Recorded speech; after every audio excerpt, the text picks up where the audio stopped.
マリサ。どうしたんだレイム。2024年に、FC 東京のエンブレムが新しくなったわよね。ああ、そうだな。25年間使用されていた旧エンブレムを変更し、新エンブレムへと生まれ変わったんだぜ。あの時、かなり賛否両論があった気がするんだけど、今の評価ってどうなっているのかしら。確かに、変更当初は、他クラブのサポーターも含めて、かなりざわついていた。それでは、今回は FC 東京のエンブレム変更について、クラブの歴史も振り返りながら解説していこうと思う。長年親しまれてきたデザインを、どうして変更したのか。その理由と、背景にある、継承と革新の歴史について、じっくり解説していくぜ。よろしくお願いするわ。まずはクラブの概要から説明しよう。FC 東京。ホームタウンは東京都。クラブの前身は、1935年に創部された、東京ガスサッカー部だ。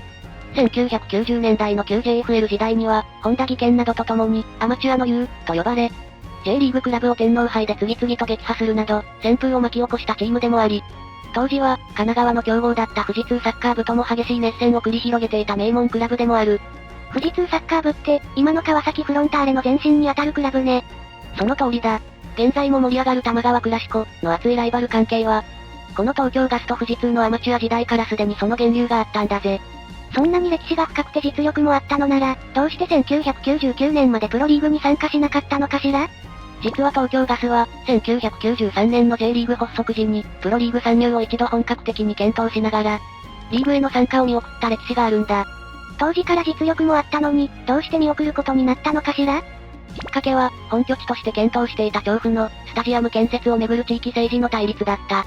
当時、調布へのスタジアム建設計画が本格化した際に、調布市へのプロクラブを誘致する団体が設立された。調布のスタジアムって、今の味の素スタジアムよね。ああ、その通りだぜ。そして、当時絶大な人気を誇っていたヴェルディ川崎と、JFL で着実に実力をつけ始めていた東京ガスサッカー部が、誘致されるクラブとしての候補となっていた。ヴェルディはすでに川崎で活動を始めていた時期よね。ああ。ただ、ヴェルディはもともとオーナーの意向で強い在京志向を持っていた。結果として、ヴェルディを誘致したい派閥と、東京ガスを誘致したい派閥の間で、激しい摩擦が起きてしまったんだ。地元の誘致合戦に巻き込まれてしまったのね。だが、東京ガスは都民にエネルギーを届ける公共性の高い、公益企業だ。政治的、商業的な紛争に巻き込まれるリスクを避けることと同時に、当時、ブームが過熱していた J リーグへの投資で赤字が出た際に、公共料金をクラブへ投じることへの懸念が強まった。その結果、1993年に、公益企業としての限界、と、時期尚早、を理由に、調布進出の見送りを決断したんだ。なるほど。インフラ企業だからこそ、企業としての信用を守るためのリスク管理だったのね。でも、プロ化の夢を完全に諦めたわけではなかったのでしょう？その通りだ。元監督の鳥原光則氏らが中心となり、将来を見据えた下準備を着々と進めていたんだ。ユースなどの育成組織を整え、日本人とのプロ契約を結ぶなど、チームのプロ化と実力向上を地道に推し進めた。一旦参入を見送った後でも、着実に土台を作り上げていたわけね。それで、何がプロ化へ舵を切る決定打になったのかしら？転機は1997年だ。最大の理由は、複数企業が出資する受け皿法人を作る構想ができたことだ。東京ガス一社でクラブを抱え込むと、公益企業の限界に抵触するが、持ち株比率を抑えた共同出資なら解決できる。準備事務局が立ち上がると、東京都や経済界だけでなく、なんと、競合企業の東京電力まで出資に参加したんだぜ。ライバル会社の東京電力まで？それはすごいわね。これは、一企業の部活ではなく、首都東京の公的資産としてのクラブを作るという、理念に共感したからだと言われている。さらに、1997年の天皇杯で、プロクラブを次々と破ってベスト4に進出した競技的実績と、1999年からの J2 リーグ新設という参入ハードルの緩和も後押しとなったんだぜ。J2 リーグだと、費用的な負担も少し軽減されるってことなのね。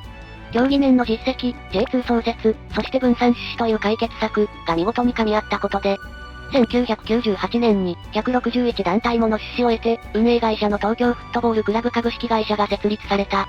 そして1999年に、東京都の力を結集させた、FC 東京、として、J2 からプロの歩みをスタートさせたんだ。だから、FC 東京には、前身から続く伝統と、東京都の力を結集させた情熱が共存しているんだぜ。そして、その伝統と情熱が最も色濃く反映されていたのが、J リーグ参入の1999年から2023年まで使われてきたこのエンブレムだ。中央に大きな T の文字があって、青と赤のストライプも印象的なデザインよね。そうだ。このエンブレムのベースとなっているカラーは、クラブカラーの青と赤だ。青赤は FC 東京のアイデンティティそのものとも言えるわよね。ああ、これは東京ガスサッカー部時代からのチームカラーをそのまま受け継いだもの。ここでしっかりとクラブのルーツの継承がされているんだぜ。そして、中央にある大きく燃え盛るような、T の文字。これは、東京の T を表しているってことね。その通りだぜ。そしてこの T の文字は、右上に炎のモチーフを宿している。確かに燃えているわね。これは、情熱の炎を表すと同時に、東京ガスのガスバーナーの、青い炎、も表しているんだ。さりげなく全身の東京ガス自体のモチーフを組み込んでいるってこと？さすがに公式に、ガスバーナーです、と大きく宣伝していたわけではないが、クラブのルーツへの深いリスペクトが込められたデザインとして、クラブサポーターの間で語り継がれている有名な話だぜ。密かにクラブのルーツへの敬意が込められているのは、とても趣があるわね。さらに、エンブレムに刻まれた、ESTD1999 という文字。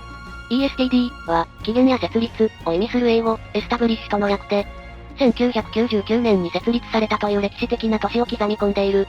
都民のクラブとしてゼロから立ち上がり、一番強く愛されるクラブになりたいという、当時の願いと決意が、この1999という数字に込められているんだ。なるほど。1999は、FC 東京にとって特別な数字なのね。その通りだぜ。そしてこのエンブレムは、常にクラブの歓喜と苦難の歴史と共にあった。歓喜と苦難の歴史、というと？歓喜の瞬間は、2004年と2009年の山崎ナビスコカップ優勝、2020年のルヴァンカップ優勝。クラブが3度のクラブカップを獲得した時の胸には、常にこのエンブレムがあった。何度もタイトルを獲得した栄光の瞬間を共にしてきたのね。それだけじゃない。2010年に J2 へ降格した際も、翌2011年に J2 優勝を果たした時も、さらに史上初となる J2 所属での天皇杯優勝という奇跡を成し遂げた時も、このエンブレムと共にあったんだ。栄光の記憶も、苦難の記憶も、すべてこのエンブレムに刻み込まれていたわけね。そうなんだ。だからこそサポーターにとっても、このエンブレムは単なるデザインを超えた、自分たちの青春や、記憶そのものと言える大切な存在だったんだぜ。そして、2023年にクラブが、設立25周年、という大きな節目を迎え、次の25年、さらにはその先の未来へ向けた、リブランディング、を行った際に、クラブエンブレム変更という大きな決断が下され、これが賛否の議論を巻き起こした。こんなに愛されているエンブレムなのに、どうしてわざわざ変更したのかしら。その理由は後ほど触れよう。いずれにしろ、リブランディングはクラブのこれからの未来を見据えた決断だった。そして、この時に新しいコンセプトとして掲げられたのが、継承と革新だ。築き上げてきた歴史を、継承しつつ、新しい時代に合わせて、革新していくと表明された。けれど、長年愛されたデザインが変わるとなると、サポーターの間でも戸惑いがあったんじゃないの？その通りだ。当時の発表会場では、かなりのブーイングが響いていたのも確かだ。長年の歴史を捨てるのか、見慣れたデザインが変わるのは寂しい、といった、様々な葛藤の声が上がっていたんだぜ。それだけクラブやエンブレムへの愛着が深かったということね。一方で、洗練されたデザインを評価し、エンブレム変更への賛成の声も上がった。クラブ側もエンブレム変更への賛否を十分に理解していたからこそ、サポーターとの対話の場を設けたり、なぜ変える必要があるのか、丁寧に説明を重ねていったんだ。双方の対話を大切にしたのね。では、改めてどのような理由で変更に踏み切ったのか、教えてもらえるかしら？大きな理由の一つが、デジタル時代における視認性の向上だ。今はスマホで SNS や動画を見たり、小さな画面でエンブレムを見る機会が圧倒的に増えただろ？確かに、画面上でクラブのアイコンを見る機会はとても多いわね。旧エンブレムはクラシックで重厚感があった分、小さく表示されると文字や細部が潰れてしまい、少し見えにくかったんだ。だから、よりシンプルでフラットなデザインにすることで、デジタルの画面でも、一目で FC 東京だ、と認識できるように視認性を高めたんだぜ。現代のメディア環境に合わせた、実用的なアップデートでもあったわけね。さらに、グローバル展開を見据えた変更でもある。これまではこのように、ドットの入った表記だったが、ドットを外した表記へと変更した。細かい部分の表記を整理したのね。ああ、和文と英文の表記の揺れをなくし、よりシンプルにしたんだ。エンブレム内でもクラブ名を2段組にして、東京の文字を強調することで、国内外の人々に、東京のクラブだと明確に印象付けられるようにしたんだぜ。日本の首都、東京を代表する存在を目指すという強い意志を感じるわ。もう一つの理由として、2021年からミクシーが 50% 以上の株を取得し、経営権を握ったことで、東京ガスの炎のモチーフをエンブレムから消すという意図があったとも言われている。これからはミクシーのクラブであるという強い意見表明が隠されているということね。ただし、これは公式発表ではない。交換でまことしやかに語られている噂レベルの話ではあるが、あながち間違ってなさそうな説だ。これに関して、信じるか信じないかはあなた次第ということでお願いします。では、新しいエンブレムのデザインに込められた具体的な意味についても解説していこう。まず全体のシルエットだが、旧エンブレムから伝統的な、盾の形はしっかりと踏襲されている。土台となる輪郭やフレームの形は、しっかり受け継がれているのね。次に、右肩上がりに配置された、11本の斜めストライプだ。11本というと、やっぱりピッチに立つ選手たちの数を表しているのかしら？その通り、11本の線によって、ピッチで戦う11人の選手を表現している。そして、右肩上がりのラインには、常に高みを目指して挑み続ける姿勢が込められている。シンプルでありながら、サッカークラブとしての熱い姿勢が表現されているのね。さらに、下部にある4本のラインにも意味がある。この部分ね。ここにはどんな思いが込められているの？これは FC 東京が掲げる4つのバリュー。最前線、クリエイティビティ、多様性、可能性を表現しているんだ。多様な人々や文化が集まる、東京、という街にふさわしいコンセプトって感じね。そして、上部左のこの1本のストライプ。ストライプというより、右向きの三角形にも見えるけど、これは、ファン、サポーター、選手とクラブが共に力強く進む、ワンチームを表すと同時に、プラスワンゴールのフットボールスタイルを表現するデザインとなっているんだぜ。しかも、この新エンブレムはデザインの細部に至るまで緻密に計算されている。ストライプの角度は、サッカーボールを構成する五角形や六角形の角度を取り入れており、全体のアスペクト比には、視覚的に最も美しいとされる、黄金比が用いられているんだぜ。なるほど。シンプルに見えるけど、実は計算し尽くされたデザインなのね。そして、2026年現在、最初は戸惑っていたサポーターも、このエンブレムと共に新しい歴史を紡いでいっている。この新エンブレムを胸に、FC 東京は日本を、そしてアジアを代表するビッグクラブへと、さらなる高みを目指して挑戦を続けていくはずだぜ。確かに、発表当初の賛否両論は今はもう聞かれないわね。ファンやサポーターがこのエンブレムに込められた意味に共感し、クラブと共に戦えているという何よりの証明なのかもしれないわね。FC 東京の話は以上だぜ。変革はいつも戸惑いも生むけれど、FC 東京のエンブレム変更は結局のところうまく落ち着いたってことかしらね。今日も勉強になったわ。ありがとう、マリサ。どういたしましてだぜ。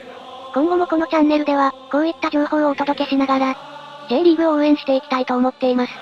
この動画が少しでも良いと思ってくださる方がいらっしゃいましたら、ぜひとも高評価やチャンネル登録で応援してくださると励みになります。この動画に関する感想や、クラブへの思い、取り上げてほしいクラブなど、コメントもいただけるとありがたいぜ。それでは視聴者の皆さん、最後までご視聴ありがとうございました。